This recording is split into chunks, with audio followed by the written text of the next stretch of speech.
Muy buenas noches y bienvenidos de nuevo a Sala de Prensa de Noticias Caracol Ahora, un espacio en el que nos tomamos el tiempo para entender los hechos del día. Y sin duda uno de esos hechos más importantes es la polémica que generó la JEP con una de sus decisiones. En octubre de 2006, recordemos, las FARC cometieron un atentado con un carrobomba en la Escuela Superior de Guerra en el norte de Bogotá y estamos viendo las imágenes de los destrozos que dejó, pero además dejó 14 militares heridos. Pero para la Jurisdicción Especial para la Paz, este hecho fue un acto de guerra y por eso les quitó la calidad de víctimas a los uniformados que resultaron heridos, los lesionados. Además admitió en esa jurisdicción a Marilú Rodríguez Vaquero, conocida como la Matajari, y quien ayudó a planear ese atentado. Pero lo que más causa polémica, como lo decíamos, es que el atentado es calificado por la JEP como un acto de guerra amnistiable. Tuvo en cuenta un par de conceptos, por ejemplo, del suizo Michael Duttweiler. Él dice que no es posible decir que el mero uso de un carrobomba del tipo del que fue usado en el presente caso constituya un crimen de guerra. Otra opinión muy diferente tiene otro concepto que tuvo la JEP y es de la mexicana Carla Quintana. Ella dice, los carrobombas son armas que no pueden ser dirigidas con precisión a un objetivo militar específico, con un efecto amplio en áreas pobladas, por lo que es inevitablemente indiscriminado. Por eso invitamos hoy al almirante retirado Luis Alberto Ordóñez y al profesor y abogado de la Universidad Libre, Kenneth Burbano. Muchas gracias a los dos por acompañarnos y empiezo por preguntarles qué opinan de esta decisión de la JEP. Empiezo por usted, almirante. Buenas noches, un cordial saludo a toda la audiencia, al abogado que nos acompaña. Pues de verdad que uno queda muy sorprendido porque creo que en ninguna parte del mundo se puede entender que un carrobomba sea parte de las armas convencionales o de las armas que se utilizan en un conflicto. El caso de la Escuela de Guerra es terrible, definitivamente es algo que no entendemos y que la Jurisdicción Especial para la Paz esté diciendo que eso es válido, pues prende todas las alarmas y toda la preocupación, porque es que aquí el tema no son los militares, no es la Escuela de Guerra, sino es toda la población colombiana, porque es que si esto pasa a ser un acto del conflicto válido, ¿qué podemos esperar nosotros de cualquier acto terrorista que se haga en la ciudad o que se haga en cualquier parte, como en la Escuela de Cadetes de Policía General Santander? O sea, me parece que es un exabrupto, me parece que hay que revisarlo y considero que la JEP tiene que rápidamente verificar y ver las consecuencias de este fallo en primera instancia. Y como usted lo dice, es un fallo en primera instancia, las víctimas ya apelaron esta decisión. Profesor Burbano, abogado, ¿cuál es su posición frente a esto? Bueno, un cordial saludo para el almirante, un cordial saludo para usted y para la audiencia. Mire, lo primero es que se tiene que analizar la situación en un caso concreto. Es decir, no se pueden hacer generalizaciones que cuando se pone un carrobomba estamos ante un acto de terrorismo y que no se puede hacer ninguna valoración a título de derecho, porque sencillamente pues en cualquiera mente, en cualquiera persona que haga una valoración sobre eso va a decir, pero ¿cómo es posible que un carrobomba no vaya a causar daños y que si los daños se causan a militares o a población civil, pues efectivamente pues no vaya a haber daños? Esa no es la valoración que se puede hacer, ni tampoco que se va a abrir un gran boquete para que sencillamente estén legitimados los actos de terrorismo o estén legitimado el poner, por ejemplo, carros bomba. Eso no es lo que dice el fallo. Bueno, yo tengo que aclarar además que yo no soy un defensor del fallo, ni defensor de ninguna de las partes, ni cosa parecida, pero sí hay necesidad de hacer una valoración, pudiéramos decir, académica sobre el particular, que sería resumida de la siguiente manera. 1. Se trata de un caso concreto dentro de un trámite de amnistía que se dio a una persona que era integrante de las FARC. 2. Se hizo una valoración concreta de acuerdo con el derecho internacional humanitario,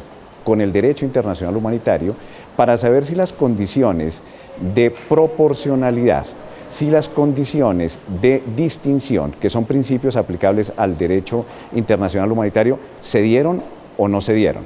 No se puede hacer un análisis en abstracto, sino en concreto. Y creo que la providencia está suficientemente sustentada en el sentido de que para este caso en particular se dieron las condiciones para que ese carro bomba, que ciertamente pues, va a generar daño, pues se trata de un artefacto explosivo, estaba dirigido especialmente a la Escuela de Guerra. Ello no quiere decir que no se pudieran generar daños, dijéramos también, a otras personas, pero dentro del sistema probatorio, dentro de las pruebas que se encontraron por parte de la Jurisdicción Especial para la Paz, lo que se dice es que se aplicaron los principios que son propios del derecho internacional humanitario y que por tanto la valoración puede ser de otra manera, en el sentido que si se trata de militares, si se trata de la escuela de guerra, que es donde se adiestran quienes van a manejar ni más ni menos que los asuntos de táctica, de instrucción, y como ocurrió también con los coroneles que estaban en el curso de Estado Mayor, el objetivo estaba dirigido específicamente a estos militares y en esta instalación. Entonces, esa es la distinción que hace la Jurisdicción Especial para la Paz, que desde luego eso puede ser discutible en el sentido de si se puede controlar un carro bomba o no, pero lo que no se pueden hacer es generalizaciones, porque este es un asunto de estudio de un caso concreto. Claro, el fallo es sobre un caso, doctor Burbano, pero lo que decía el almirante es que sí puede abrir un boquete la jurisprudencia o este puede servir de base para otros. Para usted, almirante, ¿por qué se refiere a ese boquete o por qué cree que podría haber un riesgo a futuro?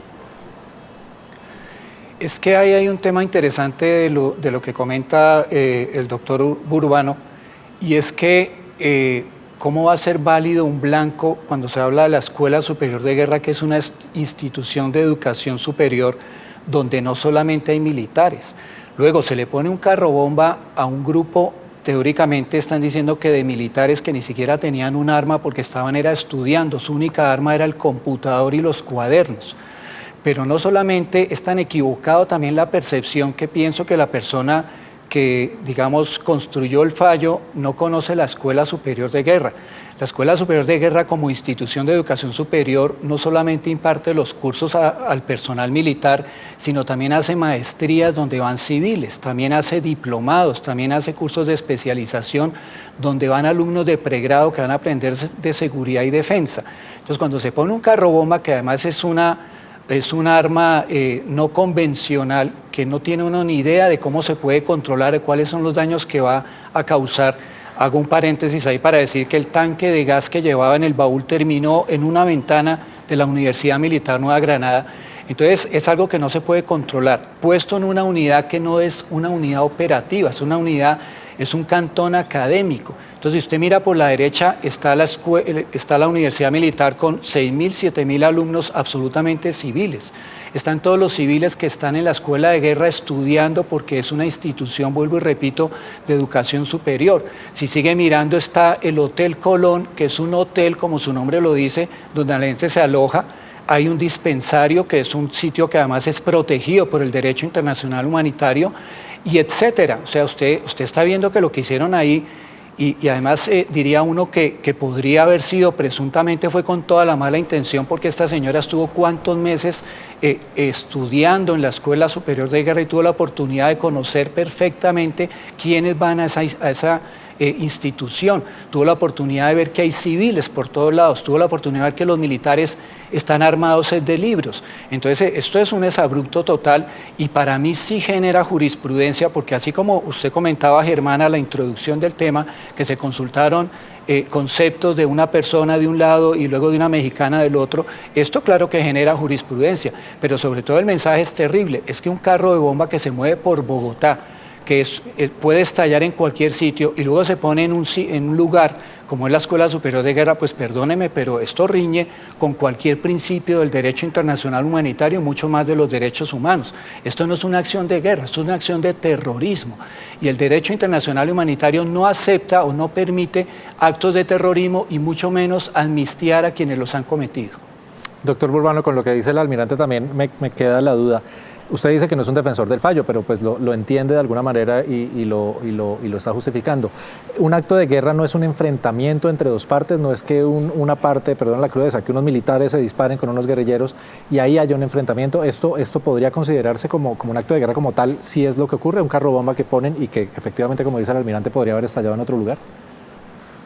Bueno, es importante tener en cuenta que una cosa es la valoración que hace el derecho penal ordinario y otra la valoración que conforme al fallo se hizo teniendo en cuenta las reglas del derecho internacional humanitario.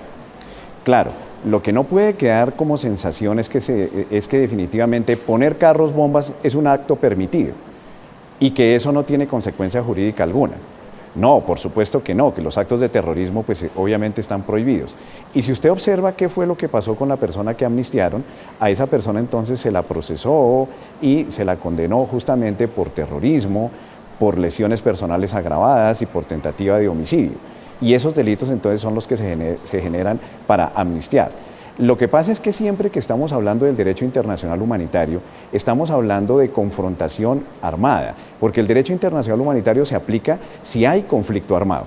Y usted puede encontrar que desde luego, en esto que tiene que ver con el conflicto armado, pues se realizan diferentes procedimientos que tienen que ver con las hostilidades y también con la obtención de la ventaja militar. Repito, insisto, no es que estos hechos estén admitidos y que así deba ser. Lo que pasa es que las valoraciones en cada caso tienen que hacerse con un sistema probatorio. Al almirante lo escuché, por ejemplo, hacer la comparación entre la Escuela Superior de Guerra y la General Santander. Pues ciertamente eso tiene unos grados de distinción que, de acuerdo con el derecho internacional humanitario, se pueden evidentemente diferenciar. Y otra de las cosas que le escuché al almirante, que entiendo, pues desde luego que esté contrariado, por supuesto, tiene que ver básicamente con que dice que la persona a quien se amnistió permaneció durante un tiempo, tengo entendido que casi por un año, dentro de las instalaciones. Eso también lo está relacionando el fallo en el sentido de que no fue un acto que llegó, se puso un carro bomba, se explotó y salieron a perderse. No, era un acto planeado. Justamente en el debate probatorio lo que se está estableciendo es, o lo que se logró establecer por la JEP, es que efectivamente esa situación de la precaución, de la distinción del lugar donde se iba a poner el carro bomba, etcétera, pues no se hizo de manera arbitraria y sí se tomaron en consideración algunas cosas como por ejemplo la población civil. El fallo también advierte entonces que esas personas que están siendo afectadas, que son terceros, que nada tienen que ver con este conflicto armado, están reconocidos como víctimas. Y también está ahí la la Universidad Militar Nueva Granada. Entonces, eso significa que hay una concepción amplia ahí en el fallo y lo que se está haciendo es tal vez una distinción en materia de derecho internacional humanitario. Pero jamás se está haciendo la justificación de que se puede poner arbitrariamente carros bomba, de que actos de terrorismo son bienvenidos, sino que en estas especiales circunstancias del caso y con el sistema probatorio que se empleó, se pueden hacer distinciones con respecto a la aplicación del derecho internacional humanitario. Bueno, usted menciona el derecho internacional humanitario y de hecho la JEP en su fallo también, pero les hago la última pregunta a los dos sobre ese tema. ¿Podría, si se nos fue la señal del almirante, ya volvió, podría haber una demanda internacional si la JEP, aunque las víctimas apelaron, si la JEP mantiene la decisión, podría haber una demanda a Colombia o a la JEP internacionalmente? Le pregunto al doctor Burbano primero, que lo tenemos en línea en este momento. ¿Usted cree que podría existir la posibilidad de esa demanda internacional? Yo creo que ese tipo dijéramos, de apreciaciones son muy difíciles de dar justamente en este momento, porque siempre, dijéramos, la puerta de las instancias internacionales están abiertas. En este caso estamos ante un sistema de justicia transicional que está diseñado para que cumpla con los estándares internacionales, pero lo que no podemos equiparar es justicia ordinaria con justicia transicional. Acá estamos ante una justicia que es esencialmente restaurativa, estamos ante una justicia que justamente busca la verdad y que tiende hacia la reconciliación. Siempre las puertas de la justicia internacional van a estar abiertas. Se podría pensar, por ejemplo, en asuntos que tengan que ver con la Corte Penal Internacional, lo que implicaría desde luego la transgresión de la normativa del Estatuto de Roma de 1998 ante, por ejemplo, la ocurrencia de crímenes de guerra o de delitos de lesa humanidad, en fin. Pero eso habrá que acreditarlo para que efectivamente se desprenda que hubo impunidad o que sencillamente el Estado, a través de su justicia transicional, no quiso, no lo pudo hacer, se generó entonces impunidad, pero todo eso habrá que probarlo. Pero siempre la posibilidad de acudir a organismos internacionales estará abierta y será obviamente de acuerdo con las causales, por ejemplo con el Estatuto de Roma, pues si es posible llegar a esas instancias o no. Pero la autonomía de la JEP da para que tome estas decisiones en el país, doctor Burbano. Bueno, yo pues básicamente diría pues ya la tomó, obviamente, ya tomó la decisión, sí, pero claro, digo, exactamente. ¿lo protege ante fallos internacionales o ante demandas internacionales? Ya hay una decisión que se tomó. Lo que corresponde es, bien como lo dijo el almirante, en estos casos, cuando uno no está de acuerdo con las decisiones de los jueces, pues sencillamente interpone los recursos. Eso es lo que corresponde. y en esa posibilidad de recursos que se apele esta decisión, la JEP podría sencillamente revisar nuevamente la situación y confirmar el fallo o sencillamente dar la razón a lo que se está diciendo, por ejemplo, en este caso, con el tema de la exclusión de víctimas que se tiene. Pero vuelvo e insisto, a mí me parece que la JEP dentro de su autonomía está haciendo una valoración con aplicación del derecho internacional humanitario, que yo comprendo que la opinión pública puede no gustar, pero sobre todo si se presenta así de esa manera tan escueta, que un carro bomba es sencillamente un arma que es perfectamente utilizable, que los actos de terrorismo no van a ser castigados, y eso no es lo que dice el fallo. En el fallo hay víctimas reconocidas, en el fallo hay posibilidad de interponer los recursos, en el fallo hay una suficiente sustentación. Entonces, este es un asunto de interpretación y de derecho, y volvemos, no se puede equiparar la justicia ordinaria penal con valoraciones que haga la justicia transicional, porque sencillamente la normativa aplicable es distinta y lo que se busca justamente es otro tipo de justicia. Gracias, doctor Burbano. Y termino con la misma pregunta para usted, almirante. ¿Cree que podría tener esto consecuencias internacionales si se mantiene la JEP en su decisión? Germán, mire que yo, sin ser abogado, pero sí, lógicamente, estoy preparado en aplicación del derecho internacional humanitario y de los derechos humanos como cualquier oficial o suboficial de las Fuerzas Militares de Colombia, pues yo oigo lo que dice el doctor Burbano, pero a pesar de como lo está diciendo él, pues no lo logro interiorizar. Yo más que estar incómodo con esto, estoy preocupado, porque es que aquí lo que queda es un país y una población donde no puede ser que poner un carro de bomba, que insisto, no es un arma convencional ni aceptada por el derecho internacional humanitario, y ponerlo en un sitio que más que una unidad militar, lo que es una institución de educación superior, pues esto riñe con cualquier cuestión de lo que son el derecho internacional humanitario.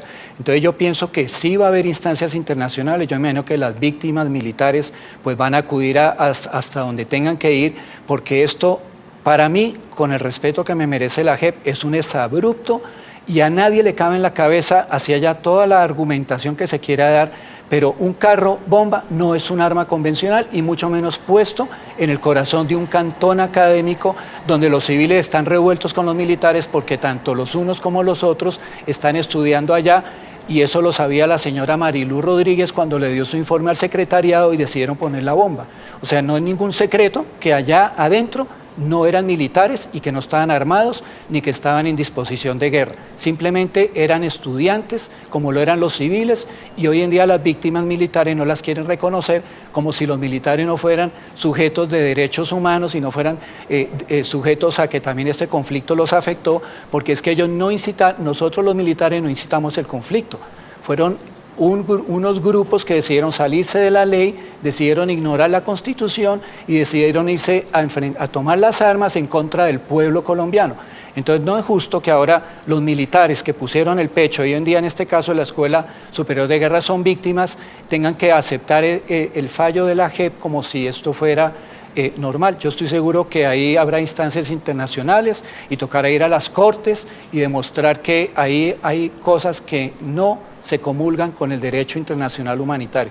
Y ya para terminar, ningún comandante militar de Colombia, ni uno, con la información que había, estoy poniendo al revés, ningún comandante militar colombiano hubiera puesto un carro bomba en la Escuela Superior de Guerra si esa fuera la unidad enemiga. Ninguno lo hubiera hecho, porque nosotros estamos formados en el respeto al derecho internacional humanitario y en el respeto a las personas y a los derechos humanos.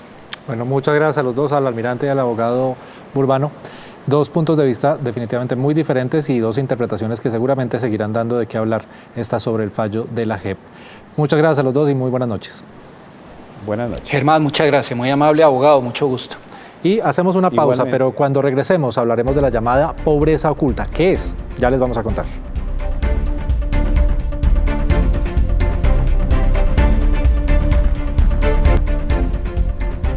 Gracias por seguir con nosotros en Sala de Prensa. Y la alcaldesa de Bogotá, Claudia López, reveló en una entrevista con nuestro director Juan Roberto Vargas una cifra preocupante. En la ciudad hay un alto número de la llamada pobreza oculta. Escuchemos lo que dijo la mandataria. La pobreza oculta es muy grave, pero la pobreza oculta, esto que te estoy diciendo, gente que aparentemente vive en un buen estrato, pero sus ingresos han caído, se han venido a menos. Es del 16% la pobreza oculta en Bogotá. Por eso invitamos hoy también a Cinia Navarro, es la secretaria de Integración Social. Doctora Navarro, ¿cómo se puede definir la pobreza oculta? Ayúdenos a entender esto. Sí, la pobreza oculta significa que los hogares están en pobreza, pero las herramientas tradicionales que permiten determinar dónde está esa pobreza no los han logrado identificar por muchos motivos. Puede ser un motivo de que las personas cayeron en una situación de pobreza después de venir de una situación económica estable y esta situación los avergüenza. Como consecuencia de eso, no es posible identificar esta situación. O porque es población flotante que ha venido de otros lugares y que no se ha podido identificar por X o Y motivo su condición de pobreza. Es decir, una persona que vive en un estrato 5, pero no tiene con qué comer. Pero usted nos lo explicaba un poco en la primera respuesta, pero ¿esto tiene que ver con qué? ¿Pesa algo el aparentar, por ejemplo, que aunque no se tengan los recursos, con mantener un estatus? ¿Con qué tiene que ver esta pobreza oculta y que la gente sufra esto, digamos?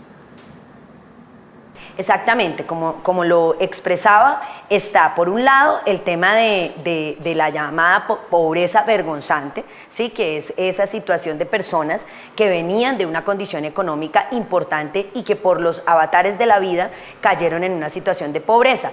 Prefieren 1000 veces ocultar su situación, vivir en condiciones de vulnerabilidad extremas y no acudir a los servicios del Estado o por lo menos dar a conocer esa situación para tomar medidas frente a este tema. Pero también hay temas como el desplazamiento forzado o como también la situación de migración o simplemente el cambio de un territorio a otro que no permite que las herramientas tradicionales midan esta condición.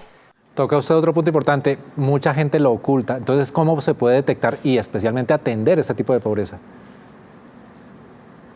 Hemos tenido como una de las prioridades identificar una estrategia de gestión social integral, es decir, analizar el territorio, analizar las condiciones del territorio y de esta manera ubicar el estilo de política social que va a llegar al territorio.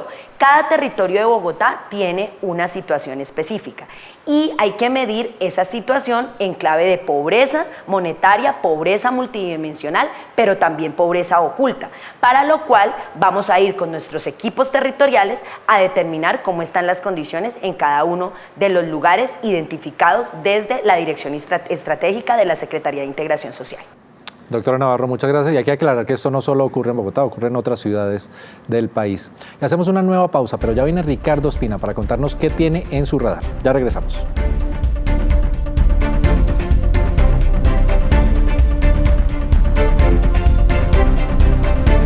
Gracias por seguir con nosotros en Sala de Prensa y veamos ahora qué tiene Ricardo Espina, el director de Servicios Informativos de Blue Radio, en su radar. Buenas noches, Ricardo.